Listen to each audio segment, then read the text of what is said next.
I'm eating the craziest banned foods from around the world. From a dish that's lit on fire, then put in your mouth, to a 3-foot-tall Pop-Tart. My goal is to see if these foods taste good or not. We're starting here in Japan at Genpin, which serves one of the most dangerous foods in the world. Let's go inside and try it. So I'm standing here with Chef Sasaki-san, and today I'm going to be eating the puffer fish, also known as fugu. Chef Sasaki-san, tell me what makes this fish so poisonous. Wow, so it really is that dangerous, but you're trained to remove the poison from the fish before anyone eats it, right? Amazing. Can I watch you prepare it? Because of this toxin, places like the European Union have a complete ban on the fish. Chefs must undergo 2 years of training to learn how to prepare the fish safely. Only after passing a written exam and a demonstration are they allowed to serve the fish in a restaurant. Looks like the fish is ready. Time to eat. Remember, even a few small traces of the toxin could cause nausea, paralysis, and even death. So I really hope Chef Sasaki-san has prepared this properly. Am I gonna be okay, Chef? You promise? Alright, I really hope this is not my last YouTube video. Alright, here we go. It actually tastes really good. Wow, I survived, and it's pretty tasty. Now we're going to discuss a product that comes with a conspiracy theory, the miracle fruit. The miracle fruit originally comes from Africa. It's famous because it contains a protein called miraculin, which temporarily alters taste perception, making food taste sweeter than it actually is. Because of this, the FDA has banned it as an ingredient in products. Many believe this is because the sugar industry doesn't want people using a product that makes things sweet without getting them addicted to sugar. I have 3 ingredients in front of me: orange juice, strawberries, and vinegar. According to what I read online, these products will taste sweeter after I eat the miracle fruit. Let's read the instructions. So it says here, pop the fruit into your mouth and carefully bite into the fruit. You roll the fruit around in your mouth for 1 minute to let the pulp coat your tongue. You remove the seed from your mouth, and then you wait a minute before consuming other food. First up, the orange juice. Whoa, yeah, it definitely tastes way sweeter. Tastes like pure sugar. Let's try the next thing. The strawberries. It's like the best strawberry I've ever had. Now let's try the vinegar. I don't know about this one. This was so sour before. Whoa, it's still a little sour, but definitely way sweeter now. I can definitely see why sugar companies would lobby against this being used as an ingredient, but that's just a theory. Hey Mike, I got one more for you. What's that? An onion? You can't be serious. What the heck? I just bit into an onion and it tastes like sugar. This berry is insane. Next is the world's hottest chip. It's called the Pocky 1 chip. It's made using 2 of the world's hottest chili peppers, the Carolina Reaper and the Naga Viper. The chili peppers are so hot, they've actually caused people to be hospitalized and are the reason it's been pulled from shelves and banned in places like Bavaria, Germany. Now, I really don't want to eat this because it's so dangerous, but I guess I'll try 1 lick to see if it tastes good. I'm honestly a little scared right now. This chip even looks scary. I can smell it from here. Do I do this? Go for it. All right, here goes nothing. Oh. Ooh, that's hot. Joel, give me the milk. Come on, don't take your time. I can't taste anything now, so this is definitely not good. Whew.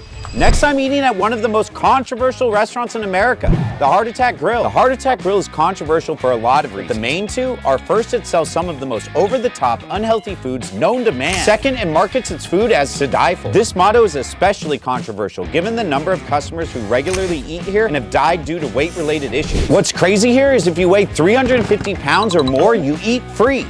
I guess I'm not eating for free. Now, from a legal standpoint, the restaurant and the owner, John Bass, are not at fault as long as they abide by laws and health safety standards, which the restaurant does. Additionally, the owner never tricks customers by labeling the food as healthy.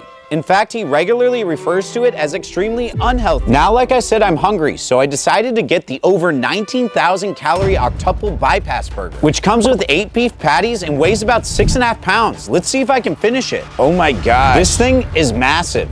I have never ordered a burger this big in my entire life. All right, let's see how much I can eat of this. Okay, it's been 30 minutes and I barely put a dent in this thing. Was it delicious? Yes. Was it a lot of food? Also yes. Honestly, going to pack this up and feed myself for the next week. Now, since we're in Vegas, we'll also be trying more banned food from around the world. This is Omega Mart and it has some of the craziest food products ever. Inside, I found tattooed chicken, 96-hour energy, and water with bacteria in it. Let's check out and head outside to try them out. All right, let's try some of these crazy products out. We got stagnant water. It has this image here that there's 10 billion pieces of bacteria per drop of water. Let's try it out. Tastes like normal water. In all seriousness, the reason that Omega Mart can sell items like this that don't seem safe is because it's actually an art installation. This might look like normal sushi, but it isn't. Because this sushi glows in the dark. Glow-in-the-dark sushi is simple. Scientists take a normal fish like tuna and extract a gene from animals that glow in the dark, such as jellyfish and certain species of coral. Then you insert the extracted gene into the fish you want to use for sushi. However, by doing this, you are creating genetically modified organisms, which are illegal to serve and consume in the state of California because of environmental and health concerns.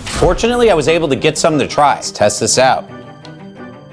Here goes nothing.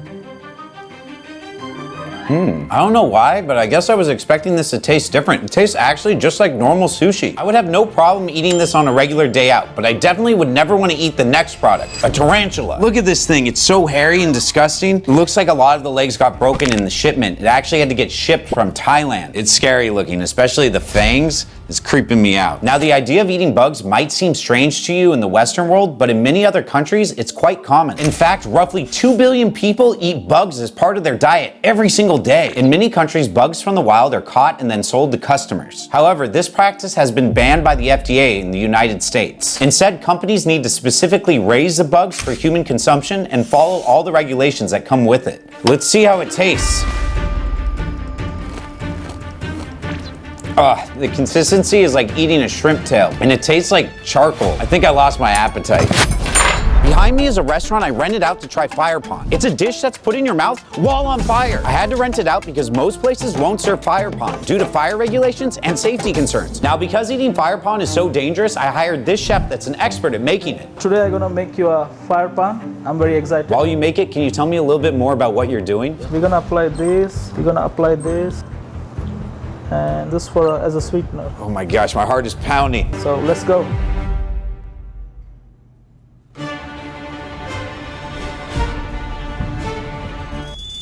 Wow, I was worried that it might burn me, but the flame went out right when it hit my mouth. It was really hot though, I could feel the heat on my lips. Next, we have chewing gum. It may not look like much, but chewing gum has been banned in Singapore since 1992. The reason is because people were placing gum on train doors, which disrupted the entire country's train system. Singapore is also extremely small, so they need to take extra care to keep it clean. If you're caught chewing gum in Singapore, you'll be fined between $500 and $1,000 for your first offense. If you're selling it, however, you could be fined between $10,000 to $100,000 and face up to 2 years in prison. I will say this gum is actually really tasty. The next food is durian fruit. The durian fruit is like pineapple on pizza. You either love it or you absolutely hate it. Those who love it claim that it has a delicious creamy texture. Those who hate it claim that it smells like rotting garbage left out in the sun. Because of the smell, citizens in Thailand and Singapore are banned from eating it in places where other people are around, such as public transport, hotels, and movie theaters. The durian fruit is also really hard to open, so let's head to the kitchen to find out. All right, I had to put on gloves because this thing is so spiky. Ugh. This thing is pretty hard to open. Oh wow, I can smell it. It smells like old onions. I do not want to eat this right now. All right. Okay, so it doesn't taste anything like it smells. It's a little sweet, but the smell alone is so off-putting that I would never try to eat this again. Next, we have Prime Energy. News outlets claim that Prime Energy is banned in countries like Canada and New Zealand because of its caffeine content. But Logan Paul claims that it was never even distributed in those countries. For context, your average can of Coca-Cola has 30 milligrams of caffeine, while an energy drink like Red Bull contains about 80 milligrams of caffeine per can. Prime Energy contains a whopping 200 milligrams of caffeine per can, which exceeds the legal limit in countries like New Zealand and Canada. Now, I wanted to do a blind taste test to see if it actually tastes good. So I got my assistant to set up 5 different energy drinks under this cardboard box. I'll drink each one and give them a blind rating. Here we go. That's a 2 out of 5. Ugh, that's a 1 out of 5. That one's pretty sweet, but definitely tastes better than the other ones. I'd say maybe 4 out of 5. That would be a 3 out of 5. This one is pretty good too. I give it 3 out of 5. All right, so my rating here, this one comes in first place. These two come in second place. This one's third place, and this one is last place. As you can see, Prime came in second place, so I guess the people in New Zealand and Canada are missing out. Next, we have a chicken that was grown in the lab. It looks exactly like normal chicken, even down to the texture. But lab-grown meat is banned in countries like Italy and in the US state of Florida in order to protect the economy of local farmers. But what I really want to know is whether it tastes like real chicken. So I asked my cameraman Joel to mix up the chicken while I put on a blindfold, so I don't know which is which. That tastes like real chicken to me. Okay, here we go. Wow, that tastes different. The texture doesn't feel the same, and it doesn't really have that real chicken taste to me. I think that's the lab grown, and this is the real chicken. Oh yeah, I was right. So the lab-grown meat is only 3% animal cells. The rest is plant protein, which explains why this didn't taste truly like chicken. If a restaurant served me this, I would know that something's wrong, or at least think that it's very low quality meat. I would say this lab-grown meat does not taste good. Next is a candy called Trolley Roadkill. It's a fruit-flavored gummy candy shaped like animals that have been run over. Now they stopped making these in 2005, so this bag is almost 20 years old. I can tell you right now, these don't feel like gummies. These are as hard as a rock. Let's open it up. Their options include flattened snakes, chickens, and squirrels. As you can see, the gummies literally have little tire track marks on them. This is one of the reasons why animal rights activists heavily criticize the product, which led to the candy being shut down. I'm a little worried. These are so old. I hope they're still safe to eat. So I guess we should try them, right? It's tough to chew. It's hurting my teeth. Does it taste good? Yeah, it honestly just tastes like sweet candy. Next up, we have a giant Fruit Loop. Now, if you're in countries like the UK or most of Europe, you know what Fruit Loops are. But what you probably don't know is that the recipe is different from the one we have in America. That's because the artificial dyes we use in the US are banned in the UK and Europe. This big guy I have here uses the American recipe. And it was created by Mischief, a company known for making insane, oversized products for one-off sales.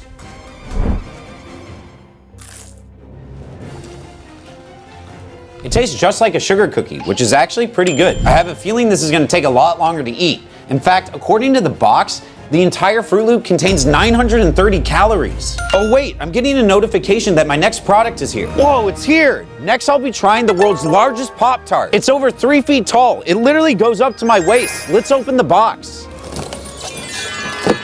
Whoa, this is the biggest Pop-Tart I've ever seen. As amazing as this Pop-Tart looks, what you might not know is that the American version of Pop-Tart is banned in countries like the UK because they include food dyes called Yellow 5, Yellow 6, and Red 4, which have been linked to hyperactivity in children. All right, let's try it out. Oh, look at this. So the jam here is much darker, and according to the ingredients on this box, there are no dyes in it. So that might explain why this looks different from a normal Pop-Tart, which is usually bright red jam. Tastes good. The sprinkles actually taste better because they're bigger. This is pretty good. It tastes like a regular Pop-Tart. If you want me to try out more crazy products, click the video right here.